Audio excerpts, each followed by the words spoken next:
Hello बच्चों। तो differential calculus के पेपर के लिए आपने क्या करना है और जिनकी सप्ली है उन्होंने क्या करना है तो मैं इस वीडियो में बताऊंगी। उससे पहले एक और बात कि जितनी मैंने वीडियोस अभी बनाई हैं इस साल 2024 वाली, ये 8 सब्जेक्ट की वीडियो यही आपके सप्ली के लिए भी होती है। जो इम्पोर्टेंट बताया है वो सप्ली के लिए भी इम्पोर्टेंट है।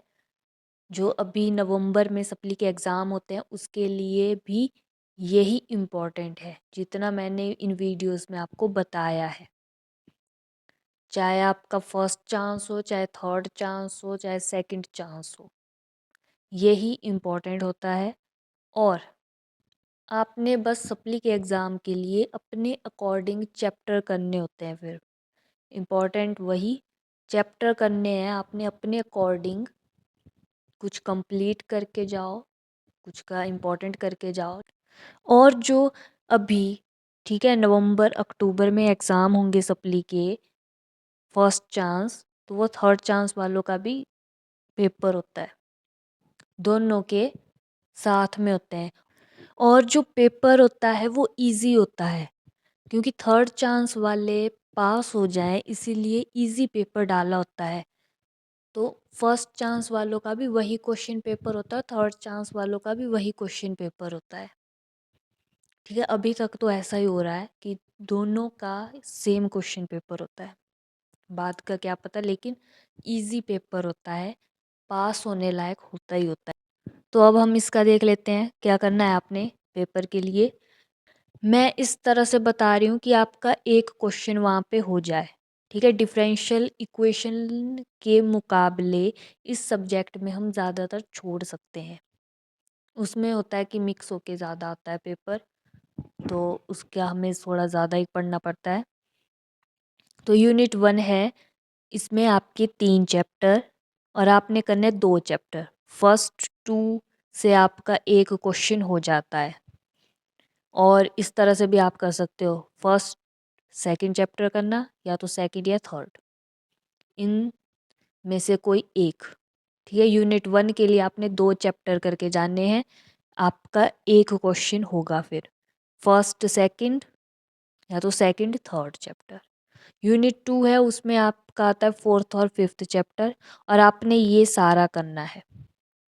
ठीक है, थ्योरम भी करनी है, स्टेटमेंट एंड प्रूफ और इनके क्वेश्चंस भी करने हैं, प्लस क्वेश्चन लिखा है मैंने। तो इतना आपने करना है, इससे आपका एक क्वेश्चन वहाँ पे हो जाएगा। एक क्वेश्चन मतलब उसके 2 नो क्वेश्चन हो जाएंगे, पार्ट्स में होते हैं 2-2 क्वेश्चन। और आपने जो है इसके आगे वाला, ठीक है, टेलर्स थ्योरम और इसके बाद इसके साथ यही होता है और उसके बाद आता है इनक्वालिटीज़ वाला, Lagrange mean value theorem inequalities में दिए होते हैं और एक फाइंड द अप्रॉक्सीमेट, तो उनको आप स्किप कर सकते हो। इतना करके आपका एक क्वेश्चन हो जाएगा। फिर यूनिट 3 है, उसमें आपके आते हैं 5 चैप्टर। अब आपने इस दोनों में से कोई एक चूज़ कर लेना है। पेपर में जो है इसके साथ ये क्वेश्चन पूछे जाते हैं और इनके साथ ये क्वेश्चन पूछे जाते हैं, तो इनमें से आपने अपनी मर्जी के देख लेना है। ठीक है, ये जो है क्वेश्चन है, लेकिन आपने चैप्टर करना है अच्छी तरह से। जो है कनकेविटी एंड कन्वेक्सिविटी वाला चैप्टर है 6, और ये जो है आइसमटोट्स वाला, रेडियस ऑफ कर्वेचर वाला, और 9th चैप्टर भी आपने कर लेना है। छोटा सा ये थोड़े से क्वेश्चन ऐसे देख लेना है इसको, और इधर भी। फिर यूनिट 4 है, इसमें आते हैं आपके 4 चैप्टर। 12th चैप्टर करना ही करना है सभी ने, इससे क्वेश्चन हमेशा आता है। तो इसके लिए आप ऐसा कर सकते हो, 11th 12th चैप्टर करने आपने, या तो जो जेकोबियन वाला कर रहा है 14, तो उसने 13 भी करना है, 12th भी करना है। और कंपलसरी सेक्शन के लिए भी मैंने ये बताए हैं, ये आपने करने हैं। ठीक है, पूरी बुक की डेफिनेशंस और थ्योरम की स्टेटमेंट आ जाती है। आर्टिकल, आर्टिकल इसमें भी आते हैं। ठीक है, चैप्टर कंप्लीट लिखा है मैंने कि चैप्टर में आ जाएंगे आर्टिकल। ठीक है, तो आर्टिकल्स और इस तरह के क्वेश्चन आते हैं कंपलसरी में कि बाय डेफिनेशन ऑफ लिमिट वाले आ जाएंगे, डिफरेंशिएबिलिटी वाले आ जाएंगे, डेरिवेटिव्स वाले आ जाएंगे, लिमिट थ्योरम की स्टेटमेंट आ जाएगी, या जो थ्योरम है उनको वेरीफाई करने वाला छोटा सा क्वेश्चन आ जाएगा, पॉइंट ऑफ इन्फ्लेक्शन, आइसोमटोट्स पैरेलल वाले, ट्रांसफॉर्म इनटू पोलर फॉर्म। और ये चैप्टर 9 का आर्टिकल 5 के बाद वाले जो एग्जाम्पल हैं वो चैप्टर 11 से कहीं से भी, चैप्टर 12 के जो स्टार्टिंग क्वेश्चंस हैं और जो एग्जाम्पल हैं छोटे छोटे वो वाले, चैप्टर 14 के जो स्टार्टिंग एग्जाम्पल हैं वो वाले, आर्ट 3 से पहले वाले एग्जाम्पल और क्वेश्चन बोल रही हूँ मैं, और फाइंड क्रिटिकल पॉइंट वाले क्वेश्चन चैप्टर 13 से, बड़ा क्वेश्चन है उसका छोटा सा पार्ट पूछ लेते हैं ऐसे कि इसका क्रिटिकल पॉइंट निकालो। और ये जो है आपको पता चल जाएगा ब्रिलियंट में भी, और जो सिंपल बुक होती है स्पेक्ट्रम की वो भी। ठीक है, स्पेक्ट्रम की ये जो बुक होती है ब्रिलियंट उसका सॉल्यूशन होता है। ठीक है, वो कोई अलग बुक नहीं होती, सॉल्यूशन बोलते हैं उसको। और उसमें जो है एक्सरसाइज के क्वेश्चन जो होते हैं वो सॉल्व होते हैं बस, उसको एग्जाम्पल का नेम दिया होता है, और मतलब सारी खिचड़ी होती है उसमें। तो समझ गए क्या करना है। यूनिट 1 में 2 चैप्टर, इसका इतना करना है। और अगर इतना ना हो रहा हो तो यहाँ तक कर लेना है। ठीक है, Lagrange mean value theorem chapter 4 भी करना, Rolle's theorem, Cauchy mean value theorem, Lagrange mean value theorem कर लेनी। लेकिन अगर पेपर में आया ये वाला भी तो चलो एक क्वेश्चन हो जाएगा, मतलब एक पार्ट का एक क्वेश्चन तो हो जाएगा अगर इतना भी आप कर लेते हो। अगर नहीं हुई मिक्स तो आपके दोनों क्वेश्चन भी हो सकते हैं। ठीक है, और इधर आप ऐसा कर सकते हो कि अगर इतना ना हो रहा हो तो 7th चैप्टर जो है आइसमटोट वाले आप छोड़ सकते हो। ठीक है, अगर पेपर में आ गया आइसमटोट साथ में तो एक क्वेश्चन छूट जाएगा, लेकिन एक क्वेश्चन हो जाएगा। और इधर आप जो है जो इसको चूज़ करेंगे तो आप 10th चैप्टर को जो है वो छोड़ सकते हो, रेडियस ऑफ कर्वेचर वाला छोड़ सकते हो, आइसमटोट और डबल पॉइंट करना। लेकिन अगर पेपर में आ गया रेडियस ऑफ कर्वेचर इसके साथ तो आपका एक ही क्वेश्चन हो पाएगा। ठीक है, और ये मैंने लिखा है डेफिनेटली कि यहाँ से मतलब क्वेश्चन आते ही आते हैं, फर्स्ट चैप्टर से भी, सेकंड चैप्टर से भी, फोर्थ से भी, फिफ्थ से भी, 11th 12th और 14 और आइसमटोट वाले क्वेश्चन आते ही आते हैं। और जब आप जैसे चूज़ करोगे ना वो यूनिट 1 में, भाई मैं कर रहा हूँ 2 चैप्टर फर्स्ट और सेकंड, तो इसमें इम्पॉर्टेंट क्या है, तो वो मैंने आपको बुक में टिक लगा दिए हैं। ठीक है, इस तरह से स्टार लगाए हैं मैंने, वो है इम्पॉर्टेंट। जिनको मैंने स्टार लगाए हैं वो है इम्पॉर्टेंट, और आपने ये करने ही करने हैं। ठीक है, ये नहीं छोड़ने। इनमें से आपके आधे क्वेश्चन आ जाएंगे, और एक तो मैथ है, तो मैथ में क्वेश्चन अलग भी आ जाता है पेपर में, वैल्यू चेंज करके भी आ सकता है, कोई ऐसा क्वेश्चन भी यहाँ से पूछ सकते हैं जो स्टार ना लगाया हो। लेकिन मेथड आता हो तो मेथड की समझ होना ही इस सब्जेक्ट में इम्पॉर्टेंट होता है। आपने मेथड लगाना है और पेपर में क्वेश्चन करके आना है, और पूरा पेपर करके आना है। ठीक है, मेथड लगा के आ जाना है, क्वेश्चन को सॉल्व कर लेना है।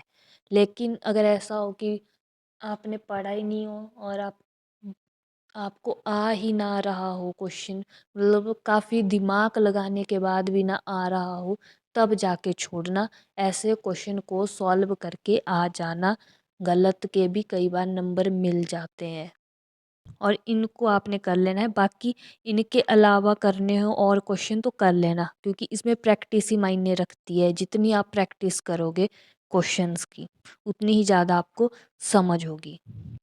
ठीक है, तो इनको कर लेना, इनमें से भी आ सकता है पेपर में मेरे अकॉर्डिंग, मतलब यहाँ से पेपर में आ सकता है आपको, तो इसीलिए मैंने स्टार लगा के आपको बता दिए हैं कि ये क्वेश्चन आपने करने ही करने हैं।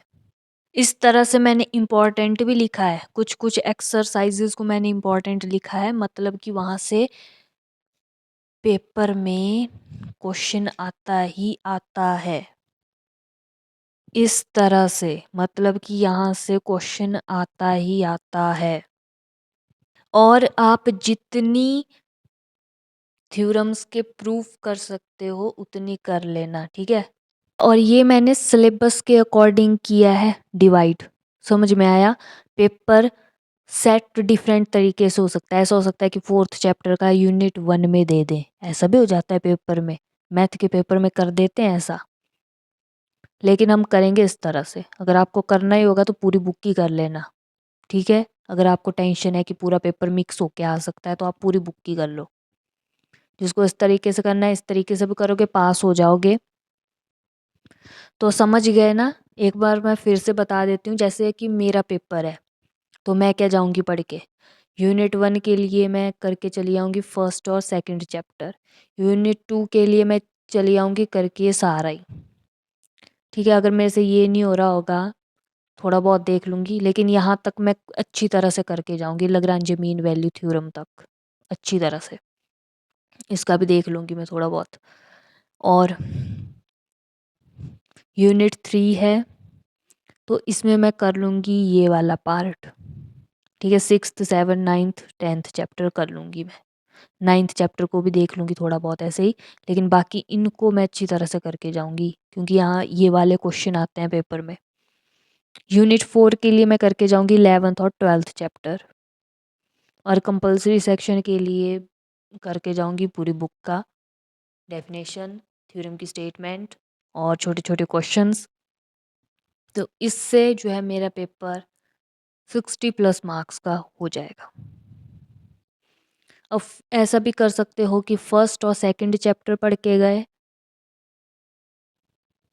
और यहाँ तक की पढ़ा, और इसका मैंने छोड़ दिया आइसमटोट वाला, ठीक है। 6th पढ़ा, 9th पढ़ा, 10th चैप्टर पढ़ा, और इसके करके गई मैं 11th और 12th। चलो यहाँ से आ गया एक क्वेश्चन, तो मेरा एक क्वेश्चन छूट जाएगा, लेकिन मैं 50 की लाइन में आ ही जाऊँगी तब भी जाके। और ये भी तब आएंगे जब मैं वहाँ पे सही क्वेश्चन सॉल्व करके आऊँगी अच्छी तरह से। तो ये रही स्ट्रेटजी इसके लिए। और जो आप चूज़ करोगे उसका इम्पोर्टेंट बुक वाले स्टार वाले क्वेश्चन अपने ब्रिलियंट में चाहे आप टिक लगा देना पीडीएफ से देख के, या तो फिर ब्रिलियंट वाले पीडीएफ से ही करना, और जो एक्सरसाइज के क्वेश्चन आएंगे उनको देखा करना ब्रिलियंट खोल के, फिर से बंद कर दिया करना, खुद किया करना सॉल्व क्वेश्चन को। तो यूनिट 1 में कोई एक मतलब 2 चैप्टर करने हैं। यूनिट 2 के लिए इतना करना है, लेकिन यहाँ तक अच्छी तरह से ही होना चाहिए, लाग्रांज मीन वैल्यू थ्योरम तक। यूनिट 3 के लिए ये, इनमें से कोई एक। और यूनिट 4 के लिए आपने कोई ये या तो ये, कोई एक पार्ट चूज कर लेना है। और इसी के साथ आपके सभी एग्ज़ाम ख़त्म होते हैं।